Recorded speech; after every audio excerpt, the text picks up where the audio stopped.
सभी को नमस्ते। योग व स्वास्थ्य के इस विशेष कार्यक्रम में आप सभी का हार्दिक स्वागत, अभिनंदन। आप सभी जानते हैं भारत में 6 ऋतुएं होती हैं और 6 ऋतुओं में अभी जो ऋतु चल रही है उस ऋतु का नाम है शरद ऋतु। ये स्वास्थ्य की दृष्टि से बड़ी महत्वपूर्ण ऋतु होती है, साथ ही साथ योग की दृष्टि से भी बहुत महत्वपूर्ण ऋतु होती है। जो लोग योग करना शुरू करना चाहते हैं वे सभी लोग इस ऋतु में योग शुरू कर सकते हैं, और जिन्होंने इस ऋतु में योग शुरू किया है वे योग से ज्यादा लाभ उठा पाएंगे, क्योंकि आने वाले समय में एक ऋतु आने वाली हेमंत, एक आने वाली शिशिर, ये दोनों ऋतुएं ऐसी हैं जो दोनों मिला करके शीत ऋतु या शीतकाल कहते हैं या सर्दियों की ऋतु कहलाती है। सर्दियों में योग का लाभ होता है दुगुना। योग का मतलब यहाँ पर प्राणायाम से है, व्यायाम जो लोग करते हैं उससे नहीं है। व्यायाम तो बहुत अच्छा करना चाहिए सर्दियों में, लेकिन यहाँ प्राणायाम से और आसनों से विशेष करके मैं बात कर रहा हूँ। विशेष करके ध्यान का बहुत आनंद आता है इस शरद ऋतु में, शीत ऋतु में, हेमंत और शिशिर ऋतु में। एक ऋतु इनके बाद आएगी, इस शरद के बाद। ये शरद जो इसका समय लगभग 23 अगस्त से 22-23 अगस्त से लेकर 22-23 अक्टूबर तक चलता है। इसके ठीक बाद में 22-23 अक्टूबर के बाद में एक ऋतु आती है जिसका नाम है हेमंत ऋतु। वो 22-23 दिसंबर तक चलती है, और 23 दिसंबर से 23 फरवरी तक एक ऋतु चलती है जिसका नाम है शिशिर ऋतु, शिवरिंग, जिसको अपन सर्दियों का काल कहते हैं। और उसके ठीक बाद में एक ऋतु प्रारंभ होती है, वो होती है वसंत ऋतु। 23 फरवरी से लेकर 23 अप्रैल, ये 2 महीने की ये भी ऋतु होती है। इसमें भी योग प्रारंभ करने की अच्छी उत्तम ऋतु है। लेकिन फिर भी योग तो कभी भी प्रारंभ किया जा सकता है। अच्छे काम को प्रारंभ करने का कोई अलग से मुहूर्त और अलग से कोई समय या तिथि नहीं होती है, लेकिन फिर भी ऐसा कहा गया है हठ योग के ग्रंथों में कि शरद ऋतु और वसंत ऋतु इस हठ योग की दृष्टि से बहुत उत्तम और अच्छी रहती है। चाहे वो शरीर की शुद्धि, जिसको डिटॉक्सिफिकेशन मेथड कहा जाए, जिसको षट कर्म कहते हैं, उनको करने के लिए वमन, शंख प्रक्षालन आदि आदि, धौती आदि। लेकिन हमें इस बात को आज जानना है कि 6 ऋतुओं के नाम पहले तो कौन से, इसको समझ ले। में पहले अभी शरद चल रही है, 23 अगस्त से 23 अक्टूबर तक चलेगी, खत्म होगी। अभी 1 महीना बाकी है। अगला 1 महीना आपको क्या क्या आहार करने हैं, क्या क्या आहार नहीं करने हैं, जिससे कि आपका ये 1 महीना बहुत अच्छा निकले। उसके बाद हम आगे की जो ऋतु आएगी उस ऋतु के बारे में आपको आहारचर्या या ऋतुचर्या के बारे में बताएंगे। वो ऋतु है 23 अक्टूबर से 23 दिसंबर तक चलने वाली हेमंत ऋतु, और 23 दिसंबर से 23 फरवरी तक चलने वाली जो ऋतु है उसको शिशिर ऋतु कहते हैं। 23 फरवरी से लेकर 23 अप्रैल तक चलने वाली वसंत ऋतु है, और 23 अप्रैल से लेकर 23 जून तक चलने वाली ग्रीष्म ऋतु यानी गर्मी की ऋतु, और 23 जून से लेकर 23 अगस्त तक वर्षा काल यानी कि वर्षा ऋतु होती है। आयुर्वेद कहता है, आयुर्वेद के ग्रंथों के अनुसार, आयुर्वेद के ऋषियों के अनुसार एक व्यवस्था है ऋतुचर्या की। दिनचर्या, रात्रिचर्या, आहारचर्या आपने सुनी, लेकिन ऋतुचर्या एक बहुत महत्वपूर्ण चीज होती है जो कि हमारे स्वस्थ और बीमार होने में बहुत ही महत्वपूर्ण, जिसको अपन कहते हैं ना, रोल प्ले करती है, भूमिका का निर्वहन करती है। जिस व्यक्ति ने ऋतुचर्या को समझ लिया, ऋतुचर्या में पथ्य और अपथ्य होते हैं, क्या खाना पीना, रहना, कैसे ओढ़ना क्या चाहिए और कैसे नहीं खाना, क्या नहीं खाना चाहिए, वो सब हमें इसमें थोड़ा थोड़ा सा नॉलेज आज हो जाएगी आज के इस कार्यक्रम को देखकर। तो सबसे पहले इस बात को हमें पता होना चाहिए कि हमारे शरीर में 3 दोष होते हैं, त्रिदोष या 3 बैलेंसेस होते हैं। इसको वात पहले को, दूसरे को पित्त और तीसरे को कफ कहते हैं। वात, पित्त और कफ। तो वात, पित्त, कफ में इस वाली ऋतु में पित्त बढ़ा रहता है। पित्त यानी गर्मी बढ़ी हुई रहती है, इसीलिए पेट की बीमारियां सबसे ज्यादा इस वाली ऋतु में होंगी यदि हम खान पान की जो है नियमावली या नियमों को फॉलो नहीं करेंगे, पालन नहीं करेंगे। तो इसीलिए हमें कुछ बातों को ध्यान रखना है। पित्त जब बिगड़ जाता है उसको कहते हैं कुपित पित्त। कुपित यानी बिगड़ा हुआ, और वो कुपित का मतलब नाराज भी कहते हैं दूसरी दृष्टि से। तो इस कुपित पित्त को हमें कैसे ठीक करना है या प्रकुपित पित्त को कैसे ठीक करना है, वो थोड़ा सा हमें पहले पता होना चाहिए। तो हठ योग में कुछ क्रियाएं हैं जिसमें वमन है, गुनगुना पानी जिसमें सेंधा नमक मिला करके जल्दी जल्दी पिया जाता है, और उसको 2 उंगलियां ही डाल करके फिर से निकाला जाता है। कितना, 3, 4, 5 ग्लास तक। उस पर वमन करने से प्रकुपित पित्त सारा बाहर निकल जाता है। तो पित्त जो बिगड़ने से बीमारियां पैदा होती हैं वो नहीं। पहला तो ये। और इसमें क्या खान पान चाहिए जो सामान्य रूप से हर व्यक्ति कर सकता है, वो पूरा एक चार्ट की तरह से वो आपको बता देता हूँ वो कैसे होगा, क्या क्या लेना चाहिए और क्या नहीं लेना चाहिए। तो पहले हम चर्चा करते हैं क्या लेना चाहिए। इस ऋतु में हमें घी और तिक्त पदार्थ यानी तीखे पदार्थों का सेवन हम कर सकते हैं। उसके अलावा मीठे सुपाच्य यानी कि जो जल्दी पच जाते हैं उन पदार्थों को हमें लेना चाहिए, शीतल यानी ठंडे। और उसके अलावा जिसको हल्के कहते हैं, अपनी प्रकृति से जो हल्के हैं, कम समय में पच जाते हैं, हल्के, गरिष्ठ नहीं होने चाहिए।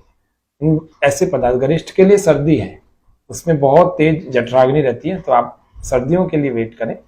शरद ऋतु में हमें हल्के, मीठे, सुपाच्य, तिक्त रस वाले, घी से युक्त ऐसे पदार्थों का सेवन करना चाहिए। उसके अलावा शाली चावल, मूंग, गेहूं, जौ, उबाला हुआ दूध, दही, मलाई, मक्खन और श्रीखंड।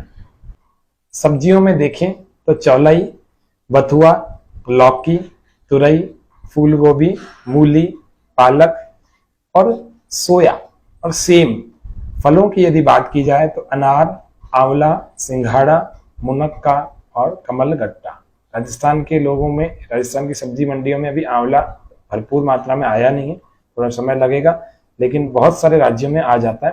तो इसीलिए आंवले का भी इस ऋतु से सेवन हम कर सकते हैं। यानी कि आपको मार्च से लेकर सितंबर तक आंवला नहीं लेना, बस सितंबर से लेकर फिर मार्च तक आंवला ले सकते हैं। रसायन का काम करता है, तो शरीर में शक्ति बढ़ाने का काम करता है, रोग कम होंगे, पेट को साफ रखेगा, पेट पाचन तंत्र बहुत अच्छा रखेगा यदि हम अभी से आंवला का सेवन कर सकते हैं, करेंगे। फलों की बात की जाए तो अनार, आंवला, सिंघाड़ा, मुनक्का और उसके अलावा कमलगट्टा। कमलगट्टा आपने सुना होगा, उस सब्जी को या उस फलों को, ऐसे फलों को लेना चाहिए जो फलों में आता है कमलगट्टा। आंवले को शक्कर के साथ हम ले सकते हैं, खा सकते हैं। तीखे पदार्थ के साथ में अगर यदि हम घी ले लें, घृत जिसको कहते हैं, तीखे पदार्थों को यदि घी में पका करके प्रयोग करें तो ज्यादा उत्तम रहेगा इस शरद ऋतु में। इस ऋतु में पानी को दिन के समय में सूरज की किरणों में आपको रखना चाहिए और रात्रि के समय में चंद्रमा की किरणों में ही रख करके प्रयोग लाना चाहिए, तभी आपका डाइजेशन और पूरा शरीर बहुत अच्छा रहेगा, शरीर में शक्ति बनी रहेगी। नहीं तो कमजोरी कमजोरी सी, थकान थकान सी महसूस होती है। क्योंकि इस ऋतु में शरद पूर्णिमा आपने नाम सुना होगा, पूरे वर्ष भर व्यक्ति प्रतीक्षा करता है शरद पूर्णिमा का, क्योंकि वो चंद्रमा की चांदनी में रखे हुए खीर को खाने का विधान है भारतवर्ष में। तो हम सब लोग तो भाग्यशाली हैं, 6 की 6 ऋतुओं का पदार्पण हमारे देश में होता है। तो उस चंद्रमा की चांदनी में शरद की पूर्णिमा की जो रात में हम एक विशेष विधि होती है, उस विधि के अनुसार यदि हम खीर को रखते हैं और उस खीर का दूसरे दिन सुबह सेवन करते हैं अमृत वेला में, तो निश्चित रूप से बहुत सारे रोग सदा के लिए समाप्त हो जाते हैं, सदा के लिए। ऐसा कहा गया है, कुछ विद्वानों ने, स्वास्थ्य के शास्त्रियों ने कहा है, वो कहते हैं कि कैंसर तक के भी रोगों को भगाने के लिए इस शरद पूर्णिमा की खीर का प्रयोग उन्होंने अच्छा उपयोगी देखा। तो अब सबको ये ध्यान रखना है कि घी को अगर लेना है तो, तीखे पदार्थों को लेना है तो घी में पका करके, तेल में पका करके न लें, और दिन के समय सूरज की किरणों में आप जल को रखें जो पीना चाहते हैं, और रात के समय में चंद्रमा की किरणों में आपको जल को रखना चाहिए, जिससे कि वो अच्छे गुणों से युक्त हो जाएगा। तो जल में कोई अशुद्धियां भी होंगी या गरिष्ठ भी होगा, पाचने में कई बार असल में आपने लगता है कि खाना पचाना ही मुश्किल होता है, कई बार पानी पचाना भी मुश्किल हो जाता है। कुछ लोग ऐसे भी हैं इस संसार में जो पूरे दिन में 1 या 2 गिलास पानी पीते हैं। वो कहते हैं प्यास ही नहीं लगती, और या कहते हैं हम जबरदस्ती पी भी लेते हैं तो डाइजेस्ट ही नहीं होता, पेट फूल जाता है। पूरे दिन में 24 घंटे में वो 1 या 2 गिलास पानी पी रहे हैं, कैसे जीवन चलेगा? मांसपेशियां सूख जाएंगी, उम्र से पहले बूढ़े लगने लगेंगे, हड्डियों का ताकत निकल जाएगी, रक्त का जो बैलेंस है ना वाटर का, वो बिगड़ जाएगा, पूरे शरीर का लिम्फेटिक सिस्टम अफेक्ट होगा, स्किन ऐसी हो जाएगी बिल्कुल जैसे झुर्रियों वाली। इसलिए थोड़ा सा इन बातों का ध्यान रखें कि पानी यदि आपको नहीं डाइजेस्ट हो रहा, ज्यादा नहीं पी पा रहे, कम से कम एवरेज तो एक व्यक्ति का है कि 24 घंटे में 3 से 4 लीटर तक तो कम से कम पी सकते हैं। जो व्यक्ति 20 वर्ष के, 15 वर्ष के ऊपर लगभग हो गया है, वो 3 से 4 लीटर तो प्रतिदिन पानी लेवे। स्वस्थ हो चाहे बीमार हो, इस बात का विशेष ध्यान रखना चाहिए कि पानी एक आधा किलो आगे, एक आधा लीटर आगे पीछे हो सकता है, लेकिन अपने को इतना तो एवरेज लेना ही चाहिए।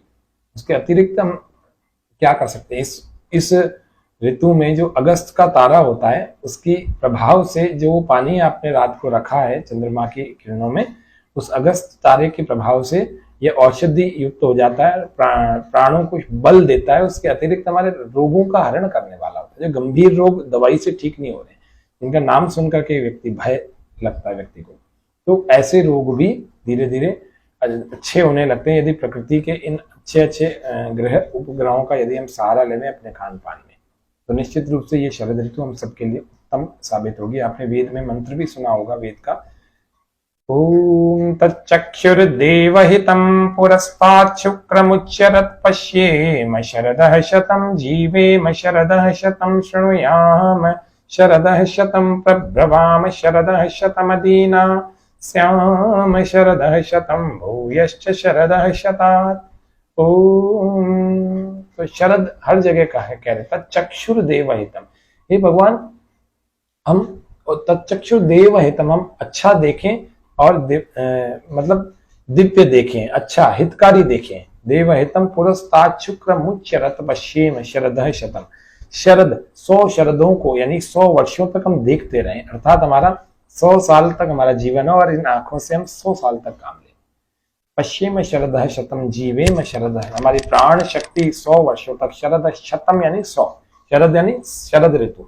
अब यह शरद ऋतु की बात क्यों कही, ग्रीष्म ऋतु की बात नहीं कही, हेमंत की बात नहीं कही, अलग अलग ऋतुओं की बात क्यों नहीं कही, क्योंकि शरद ऋतु शारीरिक दृष्टि से एक विषम ऋतु भी कही जाती है। इसको निकालना अच्छा, मतलब इस ऋतु में आप अपने शरीर को अच्छा बनाने के लिए जितने प्रयत्न हो सकते हैं कर सकते हैं, करना चाहिए, क्योंकि ये गर्मी और सर्दी का संधि काल कहलाती है। गर्मी के ठीक बाद यानी ग्रीष्म ऋतु के ठीक बाद वो वर्षा ऋतु होती है, और शीत ऋतु के जो 2 ऋतुएं हैं हेमंत और शिशिर, इससे ठीक पहले ये शरद ऋतु होती है, इसलिए ये संधि काल होती है।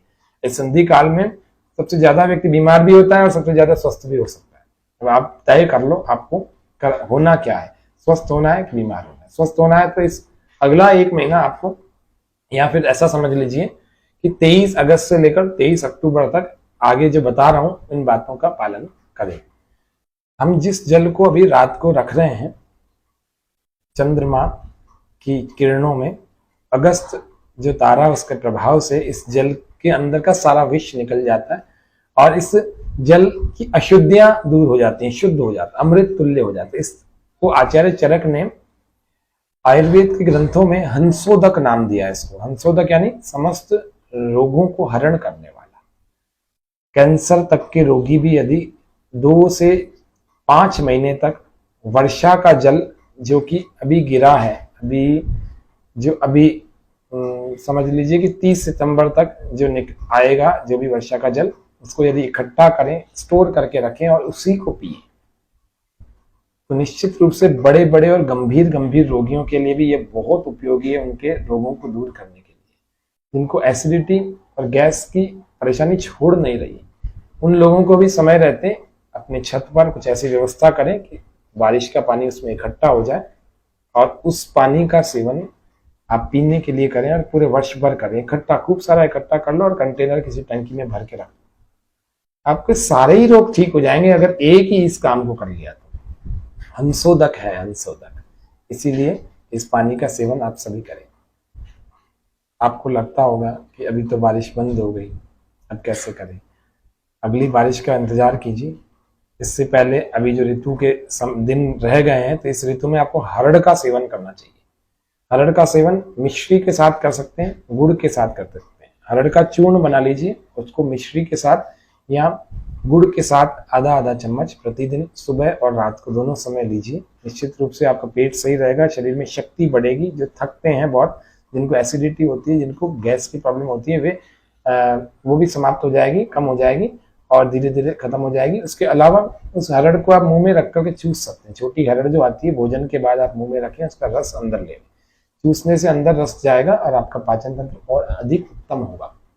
कुपित पित्त यानी कि बिगड़ा हुआ जो पित्त है उसको और दूषित रक्त को, इन दोनों को यदि शांत करना है, क्योंकि रक्त भी दूषित हो जाता है कई ऋतुओं में। अगर हमारा खान पान ठीक नहीं है, हमारा रक्त दूषित है, या अभी शरद में जो कुपित पित्त है, बिगड़ा हुआ पित्त है, इसको यदि आपको ठीक रखना है तो उसके लिए विरेचन करना चाहिए। विरेचन यानी कि दस्तावर औषधि, जिससे पेट खुल करके साफ हो जाए, ऐसी औषधि, क्योंकि ये हरड़ भी ऐसा ही काम करेगी। तो रक्त शोधक भी है ये हरड़, रक्त शोधक भी है और विरेचक भी है, यानी कि पेट को साफ करती है। एक तो ये बहुत जरूरी है, और एक रक्त मोक्षण यानी दूषित रक्त को निकालने वाली एक पद्धति होती है, रक्त मोक्षण। पंचकर्म जो आयुर्वेद के कहे गए हैं, निरूह वस्ति, अनुवासन वस्ति, रक्त मोक्षण, उसके अलावा जिसको हम वमन कहते हैं, विरेचन कहते हैं, स्नेहन कहते हैं, स्वेदन कहते हैं, ये सब चीजें पंच कर्मों में आती है। षट कर्म भी आपको बताए गए, धौती, वस्ति, नेति, त्राटक, नौली और कपालभाति, वो षट कर्म है योग के और हठ योग के अंतर्गत। आयुर्वेद में पंच कर्मों से व्यक्ति अपने स्वास्थ्य को उत्तम बना सकता है। लेकिन पंचकर्म कराना थोड़ा सा महंगा रहता है, कहीं पंचकर्म सेंटर पर जाकर के आप इसका करा सकते हैं। षट कर्मों को आप घर में भी कर सकते हैं, अगर आपको ठीक ढंग से सिखाने वाला कोई मिले तो कुपित पित्त को और दूषित रक्त को शांत करना है, यदि ठीक करना है, अच्छा रखना है, तो विरेचन औषधि का सेवन करें, यानी कि दस्तावर औषधि जो कि पेट साफ करने वाली हो, जो कि हरड़ बहुत अच्छा काम करेगी, आंवला बहुत अच्छा काम करेगा। और इसके अलावा आपको क्या करना है, दोनों इन चीजों को करके, आहार विहार को करके, षट कर्मों या पंच कर्मों को करके, या विरेचक औषधियों को लेकर के, इन तीनों चारों में से कोई भी दो ऐसे चीजों को अच्छा ढंग से कर लें, या इन खान पान को अच्छे ढंग से फॉलो कर लें, तो आप बहुत सारे रोगों से बच भी सकते हो। आने वाले समय में जो आपके रोग शरीर में आ न जाए, जिनकी संभावना बनी हुई है, उन समस्त रोगों से आप बच सकते हैं यदि आपने ऐसा किया। इस ऋतु में जो फूल खिलते हैं ना, उनको आप तोड़ करके आभूषणों के रूप में उसकी माला भी पहन सकते हैं, उनको सूंघ सकते हैं, इससे भी स्वास्थ्य में विशेष अंतर आता है। ऐसी ऋतु में जो भी फूल खिलते हैं, सीजनल जो फ्लावर्स हैं, उनको ला करके एक प्लेट में रखें, आप अपने ऐसी जगह रखें जहां पर ज्यादा से ज्यादा समय तक आप बैठते हैं। वहां पर जब भी आपका नजर जाए आपकी 1-2 मिनट सूंघ लीजिए। आपको पता है गंध चिकित्सा भी एक प्राकृतिक चिकित्सा में एक भाग होता है, गंध चिकित्सा। तो गंध चिकित्सा बहुत महत्वपूर्ण चीज है, यदि आप इसका भी सेवन करेंगे तो निश्चित रूप से, क्योंकि एक एक चीज, कौन सी चीज आपके शरीर को काम कर जाए वो पता ही नहीं है, और इनका कुछ भी नुकसान नहीं है, एक भी चीज का कोई नुकसान बना हुआ नहीं है। इसीलिए आप ज्यादा से ज्यादा फायदा नहीं होगा, इतना सा है, लेकिन होगा।